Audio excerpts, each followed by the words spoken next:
నేను మీడియా మిత్రులకు నేను ఒకటే కోరుకుంటున్నా, దయచేసి ముందు వెనక వెరిఫికేషన్ చేసుకొని పోలీస్ వాళ్ళందరినీ కూడా అడిగి, దయచేసి నేను సోషల్ మీడియా నుంచి వచ్చా, నేను సోషల్ మీడియానే నాకు శాపంగా మారుతుందని నేను ఏ రోజు కూడా అనుకోలేదు. నేను ఒక ఆడపిల్లని, దయచేసి చెప్తున్నా, ఇందులో నా ఇన్వాల్వ్మెంట్ ఉంటే మళ్ళీ చెప్తున్నా, మీరు ఏం చేసినా నేను పడ్డానికి సిద్ధం, నేను ఎక్కడికైనా వస్తాను. కానీ అనవసరంగా నన్ను దయచేసి బ్లేమ్ చేయకండి ముందు వెనక తెలుసుకోకుండా.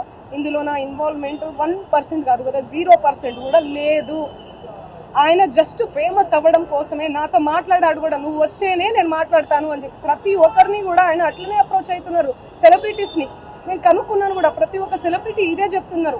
సింగర్ మంగ్లీ వివాదం ఇప్పుడు సోషల్ మీడియాలో తెగ వైరల్ గా మారుతుంది. 2 తెలుగు రాష్ట్రాల్లో కూడా మంగ్లీ అంశం ఇప్పుడు చర్చనీయాంశంగా మారింది. ప్రముఖ జానపద గాయని మంగ్లీ తనపైన తప్పుడు ఆరోపణలు చేస్తూ వ్యక్తిగత ప్రతిష్టకు భంగం కలిగిస్తున్నారంటూ న్యాయవాది సింగపోగు సుబ్బారావు పైన తాజాగా పంజాగుట్ట పోలీస్ స్టేషన్ లో మంగ్లీ ఫిర్యాదు చేశారు. కేవలం బిగ్ బాస్ షోలో అవకాశం కోసమే సుబ్బారావు తనపైన నిరాధారమైనటువంటి ఆరోపణలు చేస్తూ ప్రచారం పొందే ప్రయత్నం చేస్తున్నారంటూ కూడా ఆమె తీవ్రంగా మండిపడ్డారు. అంతేకాకుండా మీడియా ముఖంగా మాట్లాడుతూ తీవ్ర భావోద్వేగానికి గురయ్యారు, కన్నీరు కూడా పెట్టుకున్నారు మంగ్లీ. గత కొంతకాలంగా నేను ఏ రకంగా ఉంటున్నానో అందరికీ తెలిసిందే. అలాంటి నాపైన ఈ రకంగా నిరాధారమైనటువంటి ఆరోపణలు, నన్ను డిఫేమ్ చేసేటువంటి కార్యక్రమానికి ఈరోజు పూనుకుంటున్నారు కొంతమంది అంటూ కూడా ఆమె కన్నీరు పెట్టుకున్నటువంటి దృశ్యాలు అయితే ఇప్పుడు వైరల్గా మారుతున్నాయి. తను మాట్లాడుతూ అనేక అంశాలని తీసుకురావడం జరిగింది. భావోద్వేగానికి గురయ్యారు, కన్నీరు పెట్టుకున్నారు. అక్కడే అడ్వకేట్తో సహా మీడియాతో మాట్లాడుతూ అనేక ప్రశ్నలకు కూడా సమాధానాలు చెప్పారు. ఇందులో